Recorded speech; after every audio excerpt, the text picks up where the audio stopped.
Graça e a paz de Jesus, meus irmãos. As crianças saem com o seminarista Mateus.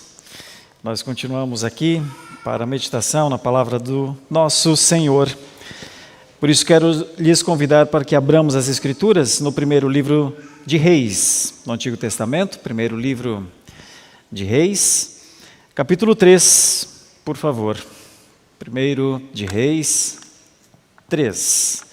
Nós vamos acompanhar aqui a leitura até o versículo 15, porque essa é uma passagem bem importante para acompanhar como Deus operou, agiu, esteve presente no momento crucial do povo de Israel no Antigo Testamento e as implicações que isso tem para nós nos nossos dias. Então, leiamos o texto, está escrito assim: Salomão aliou-se com Faraó, rei do Egito, pois tomou por mulher a filha de Faraó. Ele a trouxe à casa de Davi, até que acabasse a construção do seu palácio, a casa do Senhor e da muralha em volta de Jerusalém. Entretanto, o povo oferecia sacrifícios nos lugares altos, porque até aqueles dias ainda não se tinha edificado templo ao nome do Senhor. Salomão amava o Senhor, andando nos preceitos de Davi, seu pai. Porém, oferecia sacrifícios e queimava incensos nos lugares altos.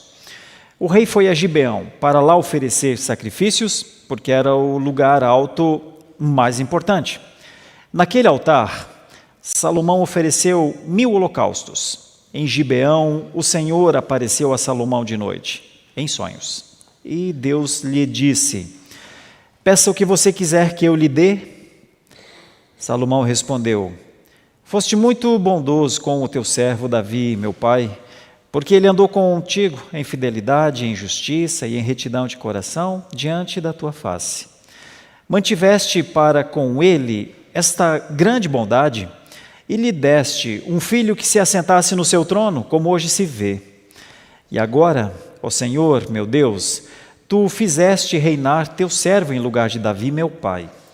Mas eu não passo de uma criança, não sei como devo agir. Teu servo está no meio do teu povo que escolheste, povo grande, tão numeroso que não se pode contar. Dá, pois, ao teu servo coração compreensivo para governar o teu povo, para que, com prudência, saiba discernir entre o bem e o mal. Pois quem seria capaz de governar este teu grande povo? Essas palavras agradaram ao Senhor, por haver Salomão pedido tal coisa. E Deus lhe disse: já que você pediu isso e não me pediu longevidade, nem riquezas, nem a morte de seus inimigos, mas pediu entendimento para discernir o que é justo, eis que farei como você pediu. E lhe dou um coração sábio e inteligente, de maneira que antes de você nunca houve ninguém igual a você, nem haverá depois de você. Também lhe dou o que não me pediu, tanto riquezas como glória, de modo que, entre os reis, não haverá ninguém semelhante a você durante os dias da sua vida. Se você andar nos meus caminhos e guardar os meus estatutos e os meus mandamentos, como fez Davi, seu pai, eu prolongarei os seus dias. Salomão acordou, e eis que era um sonho. Voltou para Jerusalém, pôs-se diante da arca da aliança do Senhor, ofereceu holocaustos, apresentou ofertas pacíficas e deu um banquete a todos os seus oficiais. Oremos mais uma vez. Senhor nosso Deus, que o teu Santo Espírito, que inspirou os autores para que esse texto fosse escrito, e também o teu Espírito que permitiu que esse texto fosse preservado, para que hoje pudéssemos lê-lo, que este mesmo Espírito ilumine o nosso entendimento e também aplique esta verdade, ou os conceitos que aqui estão, úteis para a nossa vida, aplique aos nossos corações e nos dê condições de pensar de maneira sábia diante do Senhor. É a nossa oração, é em nome de Jesus que oramos. Amém. Meus queridos irmãos, algumas coisas importantes quando se estuda um texto como esse, O tema da nossa meditação é o sonho de Salomão. O sonho de Salomão, né? E quando a gente pensa assim, nos dias atuais, é importante esclarecer alguma coisa, até porque nós estamos aqui à noite, nessa igreja, a grande maioria dos nossos irmãos são membros dessa igreja, a maioria daqueles que acompanham as nossas exposições são ou presbiterianos ou reformados, de alguma forma, a grande maioria de linha histórica. Mas nós também temos um contexto aqui no Brasil principalmente, de entendimentos acerca, por exemplo, dessa palavra, né, do sonho. Então, eu preciso trazer algumas informações breves, mas acho que pode nos ajudar. Quando a gente estuda um rei, ou quando a gente estuda um sacerdote no Antigo Testamento, ou quando a gente estuda um profeta do Antigo Testamento, eles não estão lá ao acaso, reis, profetas e sacerdotes. Na verdade, isso faz parte do governo de Deus no Antigo Testamento, e nós chamamos isso de ofícios. Então, Deus manteve o seu povo no Antigo Testamento a partir de uma liderança. A teocracia precisava disso. Precisava que os reis fizessem o seu trabalho, que os profetas fizessem o seu trabalho e que os sacerdotes fizessem o seu trabalho. Então não é aleatório, você de vez em quando, esse rei, ou esse sacerdote, ou esse profeta. Por que eles estão lá? Eles estão lá simplesmente por conta, ou primeiramente, por conta do governo de Deus. Deus governava o seu povo através de ofícios específicos. E aí você sabe, nós temos reis bons, reis maus, nós temos profetas bons, falsos profetas, e obviamente nós temos também sacerdotes que serviam a glória de Deus e sacerdotes que não puderam nem terminar seus ofícios ou oficialatos, né?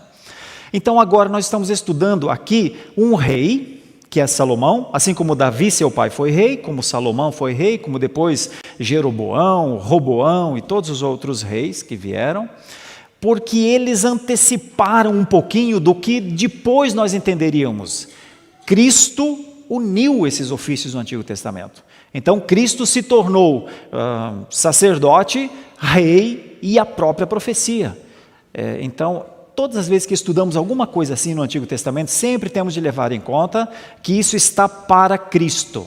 Quando Deus levantou esses homens no Antigo Testamento, estava de alguma forma prenunciando um reinado futuro.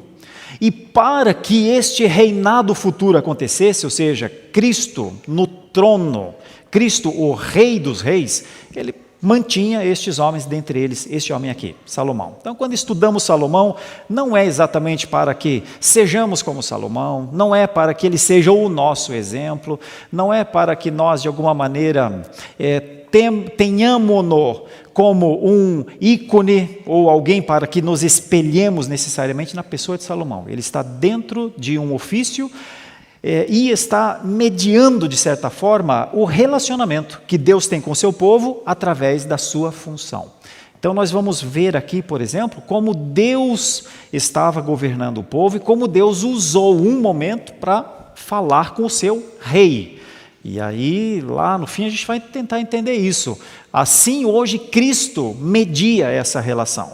Outra coisa importante também, como contexto disso tudo, é que Deus falou com Salomão, então Deus fala comigo hoje, então Deus pode falar em sonhos, e isso é a vontade de Deus para a minha vida? Espera aí, é importante explicar alguma coisa também sobre isso. Nós estudamos, entendemos claramente, é consenso, é pacífico isso na teologia reformada, acerca da revelação progressiva de Deus. Então, no começo, Deus falava com o seu povo, tratando diretamente com a pessoa. Assim ele falou com Adão no jardim. Assim ele foi falando com vários outros homens. E incluía, entre outras coisas, movimentos como este aqui. Mas nós chamamos esse período da revelação progressiva de teofania. Então, aqui nós ainda estamos dentro desse contexto que Deus falava diretamente com uma pessoa com quem ele queria falar. Depois, na sua revelação, Deus avançou para uma outra maneira muito mais ampla, que nós já estudamos muito aqui, que é a profecia, que é quando Deus levantou, então, todos os profetas. os maiores, os menores. E também temos um histórico grande e um longo tempo de Deus falando com seu povo através dos profetas. E então Deus aumenta ainda mais a sua revelação, que é quando nós temos, a partir então do fechamento do cânon bíblico, a palavra de Deus. Então agora já não é mais por teofania, então agora já não é mais por um profeta aqui, ali ou lá, mas por toda a palavra de Deus.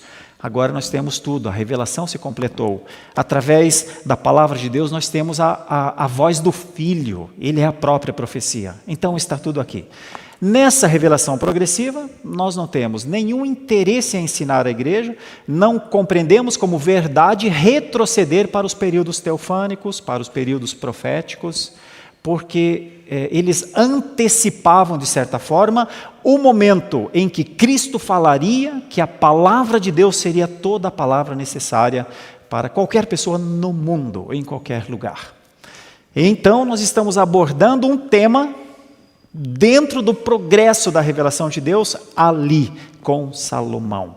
É importante que você explique isso, porque em dias tão confusos como os nossos, muitos poderiam tomar isso como a ideia de que nós poderíamos querer ou validar ou legitimar coisas do nosso relacionamento com Deus ou do relacionamento de Deus com o seu povo através de uma interpretação subjetiva, pessoal, como de repente ter um sonho à noite. Esse texto não está ensinando isso. Esse texto está ensinando como Deus estava cuidando do seu povo através do rei, e por isso Deus usa esse expediente, que usou muitas vezes, mas que não usou ordinariamente depois que esses tempos cessaram. E é a partir disso que nós podemos estudar então o que aconteceu com esse homem. E por que é importante nós estudarmos passagens assim, hoje, desde que observadas essas situações. Então vejam algumas coisas aqui. A primeira coisa que nós encontramos nessa passagem é o contexto do reino de Salomão. O contexto que ele estava vivendo está nos versículos 1 até o versículo 4 especificamente, que se você quiser acompanhar aqui na Bíblia, você vai ver que ele fez uma aliança com Faraó, casando-se com a filha dele, e esse fato começa a mostrar algo da característica de Salomão. Vai aparecer mais forte depois, que é, Salomão sabia que Deus havia colocado a ele para reinar, inclusive reconhece que é porque Deus tinha um relacionamento próximo, direto com o seu pai. Então ele reconhece isso, mas ao mesmo tempo começa a mostrar uma certa dependência de acordos com reinos próprios. E poderia até se dizer que era uma ação politicamente estratégica. O que Salomão não estava vendo nessa hora é que o que politicamente estratégico poderia parecer alguma coisa boa, ao mesmo tempo era uma ação espiritualmente arriscada. Às vezes, ações politicamente estratégicas só evidenciam a dificuldade espiritual. Já vemos isso aqui em Salomão. Por que vemos isso aqui em Salomão? Porque isso já havia sido prescrito lá atrás, em Deuteronômio 7, já, muito tempo antes de Salomão. Tomem cuidado com os reinos, não confiem nos príncipes, não confiem nos poderes que os seus olhos achem ou entendam que podem ser seguros. Outra coisa que é contexto aqui na história de Salomão também. Olha no versículo 2, o povo ainda está sacrificando em lugares altos, e no versículo 3 nós vemos que o próprio Salomão o fazia. E novamente uma demonstração de uma adoração imperfeita, porque as prescrições não orientavam nenhum rei a andar nessa perspectiva. Vejam Salomão, o seu contexto. E por último, nós ainda vemos nessa ideia aqui do contexto de Salomão, que não se pode negar a sua busca a Deus. Ele vai a Gibeão, na época o principal lugar de culto, e oferece muitos holocaustos. já dá para perceber alguma coisa de controvérsia na vida desse rei, desde o comecinho. É porque, às vezes, nós pensamos assim que ele era perfeito e, de repente, em algum momento ele se perdeu. As questões de fé, de uma forma ou de outra, fé mais firme, mais viva, ou fé mais frágil, sempre aparece esse estado através de atitudes. Nós começamos a ver um Salomão com estas coisas.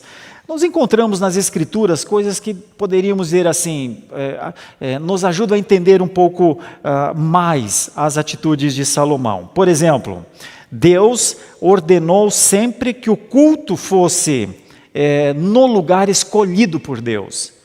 E Salomão, por mais que tenha ido a Gibeão, você sabe que ele tinha um culto ou agia para com Deus de uma maneira não prescrita. Então, aqui está um homem que verdadeiramente viveu em tensão desde o começo do seu reinado. Alianças com povos ímpios, e no meio dessas alianças, de vez em quando, aparentemente, uma espiritualidade muito, muito espontânea. Quem era Salomão? Davi havia dito há um tempo atrás, e deixou registrado no Salmo 51, que Deus se agrada de um coração quebrantado, e não somente de sacrifícios. Aí residia um dos maiores problemas de Salomão. O sacrifício parecia perfeito, mas seu coração não. Então, muitas vezes, o rei se escondeu atrás de uma cortina, mas era só uma cortina de fumaça. Um belo sacrifício, holocaustos gigantescos, mas seu coração, como é que estava o seu coração? Quem entende isso ou lança luz sobre essas atitudes de Salomão, dentre outros, muitos, Salomão é muito estudado, mas João Calvino, comentando o livro de Reis, diz assim: embora Salomão tivesse um zelo religioso, ele ainda não estava livre das suas falhas. Isso mostra que mesmo os melhores servos de Deus necessitam de graça diária, disse Calvino. Todas as pessoas que analisam Salomão sempre analisam a sua aparência, a fama enorme que ele tem de ser um homem muito inteligente. A Bíblia relata que ele era mesmo esse homem, mas vocês percebem que ela não foi suficiente. Toda a inteligência, todo o entendimento não foi suficiente. Tinha um problema no DNA de Salomão, chamava-se coração. Desde cedo isso aparece. Essas coisas nos fazem pensar sobre como viver diante do Senhor. Como alguém que diz: eu amo a Deus, eu sou um cristão, eu fiz minha pública profissão de fé, eu sou batizado, mas continua confiando em alianças humanas como dinheiro, status, profissão, pessoas, inteligência. Não, mas eu sou um crente, eu confio em Deus, mas diante do fronte da batalha, diante da decisão a ser tomada, às vezes não conseguimos fazer uma oração sequer. É sobre isso. O que isso revela? Em Salomão, revela o seu coração. O que revela em nós? Não sei. Mas em Salomão, revela o seu coração. Então, amar a Deus não exclui necessidade de santificação. Isso nós aprendemos com Salomão, no comecinho da sua caminhada. Dizer que ama a Deus é uma coisa muito importante, mas não exclui a ideia clara da dependência. Sou um pecador que diz que ama a Deus. Sou um pecador que precisa do perdão dos pecados. Sou um pecador que não pode se acostumar com os pecados. Eles não fazem parte do que eu quero entregar ao Senhor. Essa talvez seja, ou esse seja um dos ensinos mais profundos que dá para extrair de Salomão. Então esse era o seu contexto. Dito o contexto, ou alguma coisa sobre o contexto, vejamos os versículos 5 a 9, quando nós vamos conhecer um pouco mais sobre esse momento, então, que é o sonho, né, de Salomão. A Bíblia diz que em Gibeão isso aconteceu, lá naquele lugar. Yahvé apareceu a Salomão de noite em sonhos.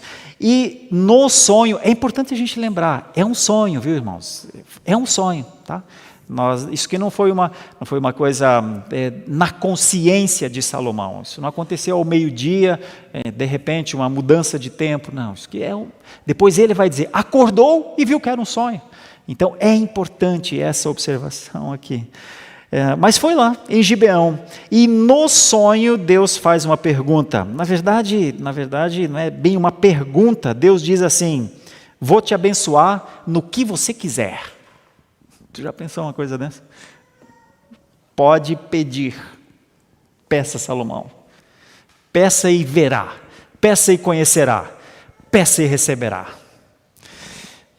E Salomão responde algo do tipo, puxa vida, o que eu vou lhe pedir nessa hora, né? Antes de lhe pedir alguma coisa, deixa eu reconhecer aqui a sua fidelidade a meu pai. Deixa eu dizer outra coisa antes. O Senhor está falando em sonhos e tudo, mas o Senhor está falando com uma criança, tá? Eu não passo de uma criança. Deixa eu lhe falar outra coisa. Eu estou diante de um povo que é teu, que é grande, e eu te pergunto, quem pode governar um povo tão grande como este? Então eu preciso sim de algumas coisas. Eu preciso que o Senhor me ajude. O sonho de Salomão traz isso para nós. Um homem que diz, é muito para mim. Essa missão é muito grande para mim. Esse entendimento de Salomão parece só nesse entendimento já trazer muita sabedoria, né? Parece até que ele já tinha a sabedoria. É que quando ele diz, é muito para mim, ele está dizendo, provavelmente eu não conseguirei ser um bom rei, provavelmente eu não serei um rei como meu pai, provavelmente eu não tenho o coração do meu pai. Claro que eu estou inferindo a partir do contexto, mas traz uma ideia. Eu precisaria de alguma coisa do Senhor aqui. Para conduzir a minha missão, eu preciso de alguma coisa que venha do Senhor. E essa é talvez a atitude mais humilde desse homem. Ele tem outras atitudes muito humildes, mas essa aqui é realmente muito grande. E vejam como nós temos a Escritura lançando luz sobre essa ideia da humildade ou do reconhecimento da humildade. Um dia, Jeremias havia dito, profeta Jeremias, não se glorie o sábio em sua sabedoria, mas em conhecer o Senhor. Peça o que você quer, que eu lhe dou. E aí Salomão diz, o Senhor está vendo, eu estou reinando em lugar do meu pai, mas eu não sei como devo agir. Eu não sei como devo agir. Não seria natural Salomão falar, acompanhei o meu pai, sei como meu pai lida com as coisas, sei quem são seus comandantes de guerra, sei quem são os seus inimigos, sei como um rei deve agir, aprendi com o papai. Ninguém aqui andou tanto com o rei Davi como eu. Claro, sua família, seus irmãos. Poderia dizer, não deve ser tão difícil só fazer as coisas que o meu pai fez. Mas vejam como ele diz, não sei como agir. E isso traz alguma ideia aplicável aos nossos dias, no relacionamento de Salomão com Deus. De novo, Calvino diz, a verdadeira sabedoria consiste em não pensar que sabemos mais do que convém. Eu e você não temos um reino, nós não temos uma coroa, nós não estamos usando um ofício de Deus ao longo das nossas vidas. Nós apenas temos missões, viver é uma missão e nem sempre sabemos como viver.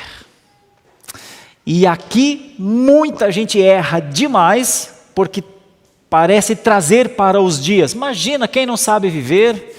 Imagina, eu nasci de uma família, lá estava meu pai, minha mãe. Imagina, se eu ter uma família, como é que eu não posso conduzir a minha casa? É só olhar para o que meu pai e minha mãe fizeram. Eu tenho as pessoas aqui, eu vejo o que as pessoas são. É fácil conduzir uma família. Eu só olho para o lado e vejo e aprendo.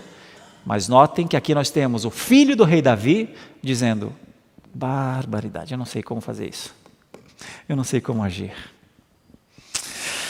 E essa humildade, então, ou arrogância, essa dependência ou autonomia, podem aparecer em nós, mesmo que não tenhamos reinos, mesmo que não tenhamos a roupa, a coroa, o cetro do rei, mas podemos levar para a nossa vida a dificuldade de conduzi-la, exatamente porque temos a dificuldade de dizer: talvez eu não saiba tão bem quanto possa parecer.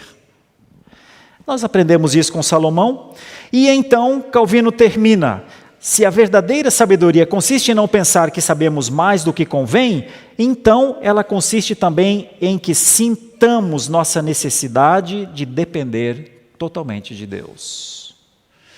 Nenhum pai é pai, nenhuma mãe é mãe, nenhum filho é filho, se não aprender de Deus como ser. Não tem como glorificar ao Senhor na nossa sabedoria, mas tem como aprender de Deus, tem. Mas isso passa por nossos corações. Agostinho disse: a verdadeira sabedoria é o temor de Deus, que nos conduz a pedir, não o que desejamos, mas o que necessitamos. A aplicação simples para isso é: um coração sábio começa em reconhecer a própria pequenez e dependência de Deus. Eis-nos aqui para pensar quanto de sabedoria existe em nossos corações. Salomão poderia ter pedido bens, poderia ter pedido vitórias, poderia ter pedido a justiça ou o justiçamento contra os seus inimigos? Poderia. Davi pediu, muitas vezes. Poderia dizer: papai pediu, peço também. Mas ele não faz isso. E por causa disso, Deus diz: você tem chance de cumprir a sua missão. Vamos ver como isso vai. Mas que você tem possibilidade de cumprir uma boa missão como rei, você tem. Eu vou te dar algumas condições. E é a resposta de Deus então. A resposta de Deus vem dos versículos 10 em diante até o 14. Olha só que coisa interessante. Isso aqui, de vez em quando eu olho para esse texto, irmãos. Algumas vezes já na minha vida eu fiz isso. Olha que lindo isso. Estas palavras agradaram ao Senhor, por haver Salomão pedido tal coisa. Nós somos as pessoas de orações nesse tempo. Nós somos os homens e mulheres que falam com Deus. Nós vimos isso há 1 ou 2 domingos atrás, que a oração é o acesso permitido, acesso liberado. Tem muito acesso que é acesso negado, mas a nossa condição de falar com Deus é um acesso permitido que Deus nos dá. Se oramos, não sei. Se oramos bem, não sei. Se oramos mal, não sei. Mas o acesso está ali. E Deus gostou da maneira como Salomão falou com ele. Falou com ele o que nós vimos já aqui nos versículos 5 a 9. Por que que Deus se agradou? Por que será que Deus se agradou? Uma coisa, o pedido foi diferente do esperado, ou diferente do que a maioria das pessoas pediria, ou diferente do que a maioria dos reis pediria, talvez. Mas que pedido diferente. E então a maneira de Deus responder foi: ok, vou te dar o que você pediu e vou te dar o que você não pediu.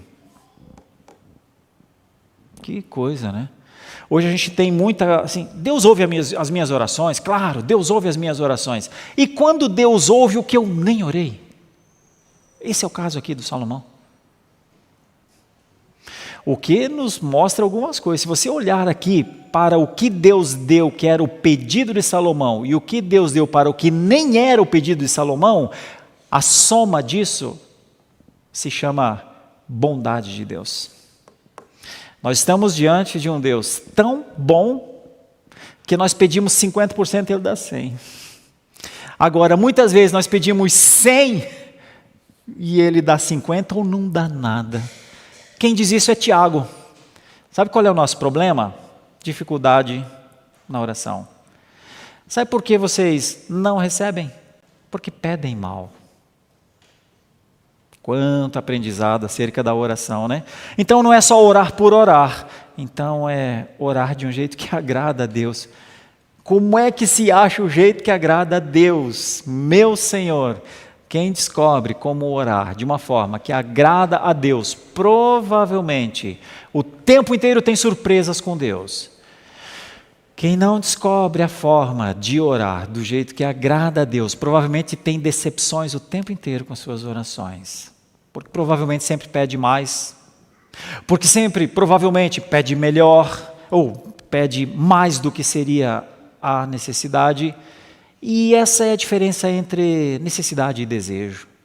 As nossas orações, elas não foram feitas para que nós tivéssemos o canal de aplicação dos nossos direitos diante de Deus. Ou seja, Senhor, assumo aqui a minha condição de pedir porque mereço, de pedir porque eu sou seu filho, e imagina que um pai não vai atender um filho, né? Então, eis aqui a minha lista de desejos. E aí Deus diz, opa, desculpa aí, acesso negado. Não é esse o objetivo, eu não criei esse acesso para isso. Salomão parece que entendeu uma coisa aqui. Entendeu que não era pelo muito pedir, que não era pelo muito exigir, que não era pelo muito declarar, que não era pelo muito argumentar, mas era pelo reconhecer. O Senhor está falando com uma criança, que não sabe direito como agir, mas olha a minha herança, governar um povo grande para a sua glória. Como é que eu vou ser esse rei se o Senhor não me ajudar? Como é que eu vou ser esse homem na sociedade se o Senhor não me ajudar? Como é que eu vou ser esse marido se o Senhor não me ajudar? Como é que eu vou ser essa esposa se o Senhor não me ajudar? Como é que eu vou ser esse pai se o Senhor não me ajudar? Como é que eu vou ser essa mãe se o Senhor não me ajudar? Como é que eu vou ser esse crente se o Senhor não me ajudar? E aí eu não oro. E aí eu não clamo por isso. E aí eu não sofro por isso. E provavelmente não terei a ajuda de Deus. Por que Deus tem que me ajudar? Se nem orar, se nem pedir, eu peço. Pensa. Então, eis aqui muito a se aprender com Salomão, e o acréscimo foram riquezas, foram glórias, como diz aqui, mas tem uma palavrinha aqui no versículo 14, que sinal amarelo é esse do versículo 14? Se você andar nos meus caminhos e guardar os meus estatutos e os meus mandamentos, como fez Davi, seu pai, eu prolongarei os seus dias. Essa palavra prolongarei os seus dias está muito atrelada a um dos mandamentos. Honra o teu pai e a tua mãe, para que te vá bem, dizia na revista e atualizada, nossa versão revista e atualizada, para que te vá bem os dias na terra. Aplicando de maneira muito simples, é como se Deus estivesse falando, aplica o mandamento, tá? Honra o seu pai então. Então honra o seu pai. Honra o seu pai e você, guardando os estatutos, porque é uma sequência de coisas aqui, de coisas muito importantes. Primeiro é andar nos meus caminhos, depois é guardar os meus estatutos e mandamentos, como fez Davi, seu pai. Davi não era perfeito, né? Você conhece um pouco da história de Davi, certamente. Davi é um homem segundo o coração de Deus, não porque ele era um homem extremamente virtuoso, um homem acima da média, não era não. Davi era um homem segundo o coração de Deus pela sua capacidade de se arrepender, entre outras coisas. Pela sua capacidade de reconhecer sua pecaminosidade, sua maldade. E deixa eu te falar um pouquinho mais, para os nossos padrões aqui. Se você ler o que Davi disse a Salomão um pouquinho antes de morrer, tu para de gostar um pouquinho de Davi. Porque Davi teve atitudes durante a vida que se pareceram tão bondosas. Simei foi lá e xingou Davi, falou várias coisas, um homem lá, né? E Davi disse, ninguém mexe com Simei. Deus faz todas as coisas, ninguém mexe com Simei. Mas no finalzinho da sua vida, ele chamou Salomão e falou assim: vem cá, vem cá. Você tem que acertar as contas com Simei. Vai lá e vinga-me. Ah, mas Davi, o homem segundo o coração de Deus. Mas não foi só com Simei, não. Foi com seus comandantes de guarda e tudo isso. Então Davi é um homem segundo o coração de Deus, não é porque ele estava diante do pecado e não cometia porque era um homem que conseguia fugir do pecado. Não, você sabe disso, você viu o que aconteceu com Batseba. Davi era um homem diferente, porque era um homem que sentia o peso da pancada, sentia o peso da repressão, sentia o peso da disciplina e não se voltava contra Deus quando era disciplinado, mas dizia: o problema sou eu. Então o coração de Davi era um coração realmente um pouco diferente nesse sentido, porque reconhecia, se arrependia. E nesse sentido, olha só o que Deus diz, para Salomão: vou te dar também, você também vai ter isso, tá, Salomão? Vamos lá? Vamos ter isso? Salomão, você vai buscar primeiro o reino de Deus e a sua justiça para que todas as outras coisas sejam acrescentadas? Claro, estou fazendo um anacronismo aqui, porque um dia Jesus disse: busquem o reino de Deus e a sua justiça, e então todas as outras coisas serão acrescentadas. É como se Deus estivesse dizendo, eu estou aplicando isso: olha, você está buscando o melhor, você vai até o fim, Salomão? Você vai agir sempre assim, buscando a minha glória? Vamos ver como vai, Olha, quando Paulo fala aos Efésios, Paulo diz que Deus é capaz de nos dar além do que pedimos e pensamos. Olha, que coisa bonita, E o Salmo 119, no versículo 105, nos mostra o quanto a palavra pode iluminar um passo. Palavra é lâmpada, palavra é luz. Mas a palavra estará sempre na sua mão. Salomão, você será como Josué, que não vai se apartar do livro da lei, nem de dia, nem de noite? Porque Salomão, se você for como Josué, Salomão, você vai ter um reinado maravilhoso. Era sobre isso que Deus estava tratando com Salomão. Um autor, comentarista, Matthew Henry, diz assim: quando buscamos em primeiro lugar a graça de Deus, Deus frequentemente acrescenta bênçãos temporais que não pedimos. Em resumo, boa parte das bênçãos temporais que nós temos não estavam na nossa lista de oração. Talvez nas nossas expectativas, talvez numa ideia geral assim de viver em paz, viver bem, viver tranquilo, calmo, sereno e tranquilo. Mas boa parte do que o povo de Deus vive, o que ele realmente tem, não está lá na listinha. Deus deu a mais. Tão somente se espera que o povo de Deus o busque. Tão somente se espera que o povo de Deus usufrua da sua presença.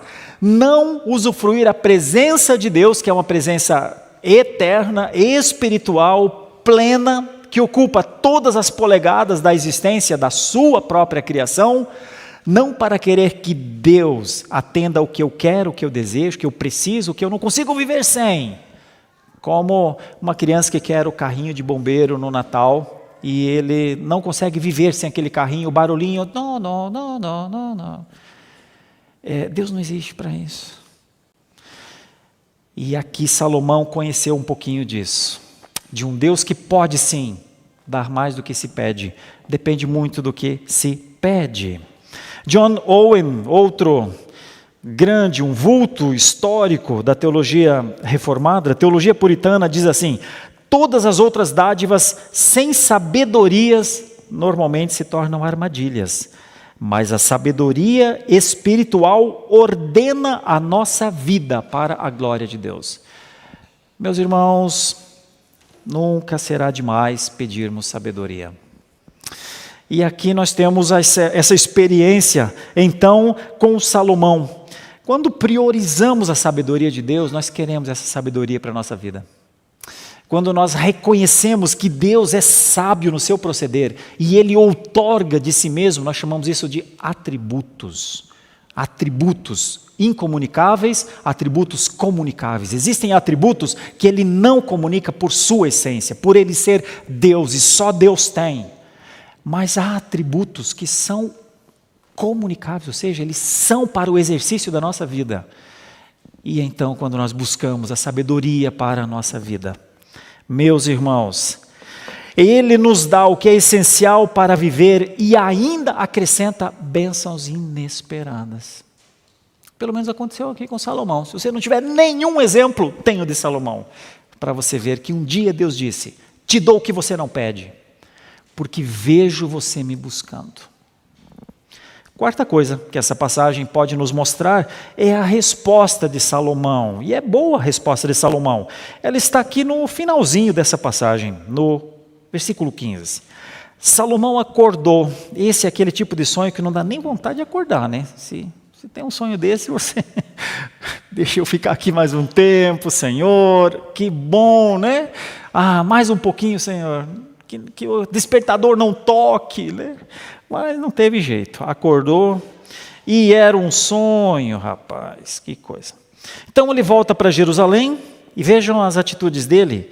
Coloca-se diante da arca da aliança do Senhor, diante da arca da aliança do Senhor. Ofereceu holocaustos, apresentou ofertas pacíficas e deu um banquete a todos os seus oficiais. Você pode ver 3 coisas aqui. Primeiro de tudo, o despertamento do sonho para a realidade. E percebe que isso é revelação de Deus. Lembrem que eu disse que nós estamos num tempo da revelação progressiva em que Deus está usando situações assim. Ele entende, Deus falou comigo. Deus me visitou, Deus se dispôs a me ajudar. Eu continuo a criança, eu continuo o rei que não sabe o que fazer, eu continuo diante de uma missão maior do que a que eu tenho para desempenhar. E acreditem, Deus me visitou. Segunda coisa, nós vemos uma adoração diferente.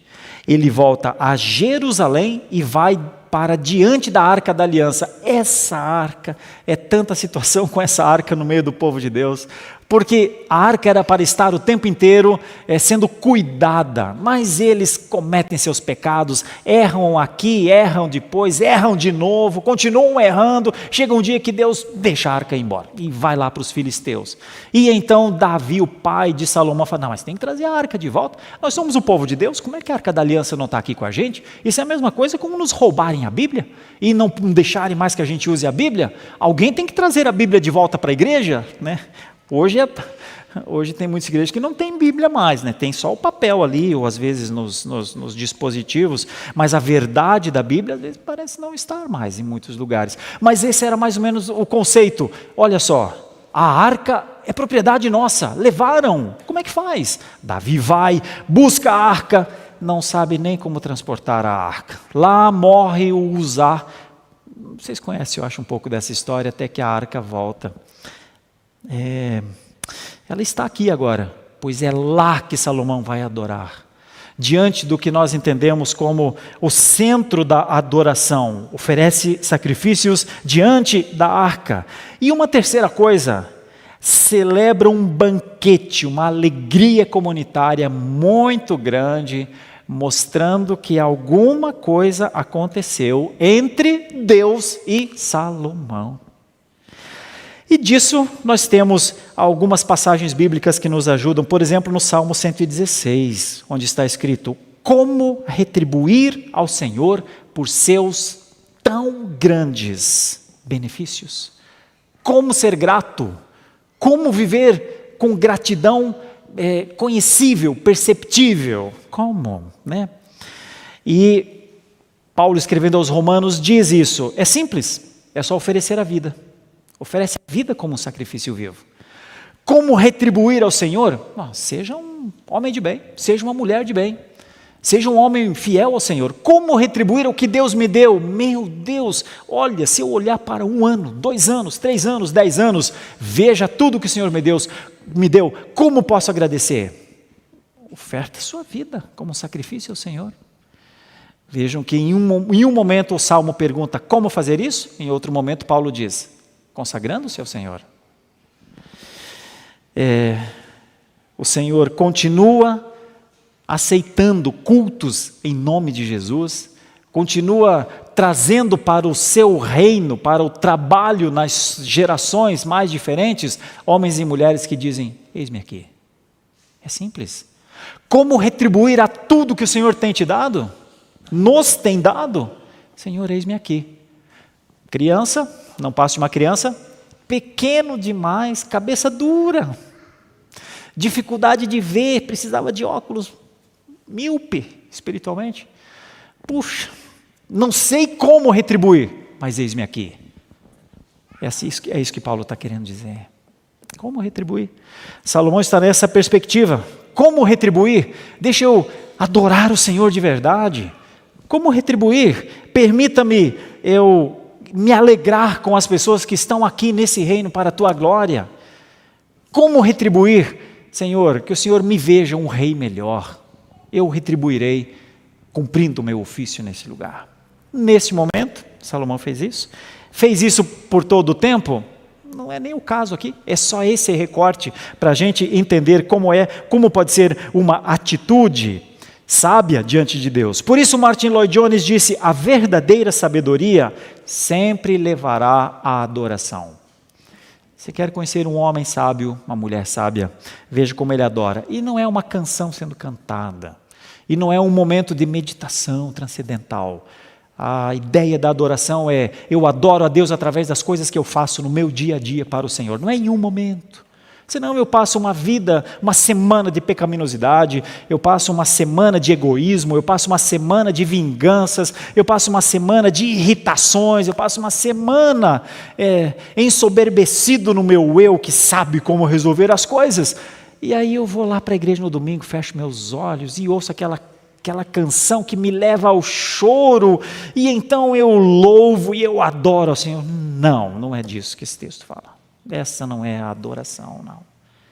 Isso muitas vezes é uma catarse, isso muitas vezes é um movimento de remorso, isso muitas vezes é um sentimento de que se está vivendo uma vida totalmente equivocada e precisa recuperar alguma coisa nessa vida.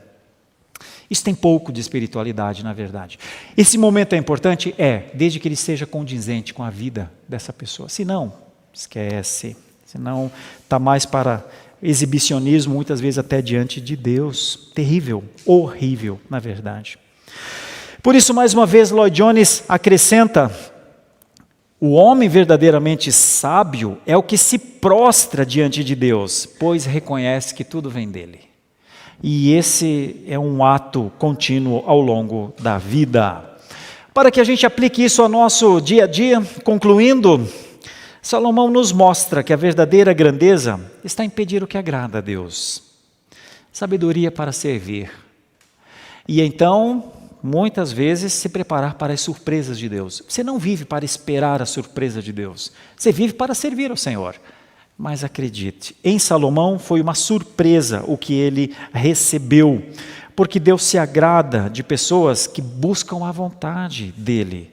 A vida sábia nunca foi para a glória própria, não vai ser, mas para a adoração e serviço de Deus. Vemos isso aqui em Salomão.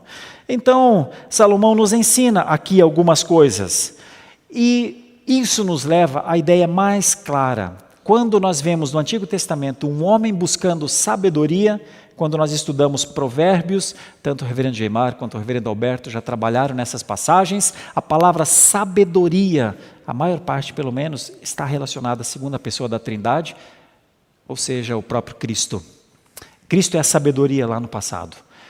Eu sei que isso não está claro como a água, mas nós podemos dizer que Salomão poderia, como uma inferência muito cuidadosa, como se Salomão quisesse um tipo de sabedoria que só Cristo traria depois. É ainda uma espécie de tipificação. É ainda 700 anos antes de Cristo chegar. Mas ele buscou alguma coisa que Cristo planificou depois. Ele buscou. Porque em Cristo estão escondidos todos os tesouros da sabedoria e do conhecimento, disse Paulo aos Colossenses, no capítulo 2, no capítulo 3. Pastor, como é que eu busco sabedoria hoje? Eu digo para você numa frase: busque a Cristo. Como é que eu posso ter sabedorias como a sabedoria de Salomão? Busque a Cristo. Não busque Salomão. Salomão é tão passageiro. Salomão é um rei excepcional aqui no começo, mas é um rei terrível no final. Não é ele o nosso espelho. Ele aponta, em um recorte da sua vida, teve coisas interessantes. Mas se você quer sabedoria, você precisa de Cristo. Se você buscar a Cristo, você conhecerá a sabedoria. Se você não busca a Cristo, provavelmente, se nós não buscarmos a Cristo, provavelmente nunca conseguiremos viver a verdadeira sabedoria. O sonho de Salomão nos ajuda a algumas coisas, ou nos leva a algumas coisas. Dentre elas, a aplicação mais direta. Se você quer ser sábio, busque a Cristo. Feche seus olhos, vamos falar com Deus, vamos orar e vamos cantar uma canção como resposta a essa meditação. Senhor nosso Deus, nosso Pai, que na plenitude dos tempos enviou Jesus Cristo para que Ele aqui nascesse, aqui vivesse, aqui morresse, aqui ressuscitasse, para que nós não vivêssemos eternamente aqui, mas lá, onde Ele nos aguarda. Senhor, quem pode dar essa sabedoria? Só o Senhor. Quem pode se orgulhar dessa sabedoria? Ninguém, porque é dádiva do Senhor. A certeza da salvação, o reconhecimento que nós somos depravados totalmente como pessoas, o reconhecimento que nós não somos voluntários, não somos alcançados porque queremos ser alcançados, mas porque o Senhor nos alcançou. Quem deu essa sabedoria? Ela é tua, Senhor. Se pensarmos alguma coisa nessa direção, é só porque o nosso entendimento foi iluminado pelo Espírito Santo de Deus. Agora ajuda-nos, Senhor, ilumina o nosso entendimento, continua a iluminar o nosso entendimento, para que vivamos vida santa, vida sábia, como um dia Paulo disse a Tito: ajuda-nos a viver. Também a Timóteo, ajuda-nos a viver com a sabedoria que vem do alto. E se tiver alguma coisa que ocupe os nossos pensamentos, que sejam as coisas lá do alto, como disse Paulo aos Colossenses. Nós oramos assim, agradecidos, em nome de Jesus. Amém. Muito obrigado por nos acompanhar até o final desse vídeo. Para receber mais reflexões e ficar por dentro dos próximos conteúdos, te convidamos a seguir as nossas redes sociais que estão na descrição. Alguns vídeos aparecerão na tela, caso queira continuar nos assistindo. Abraço e até a próxima!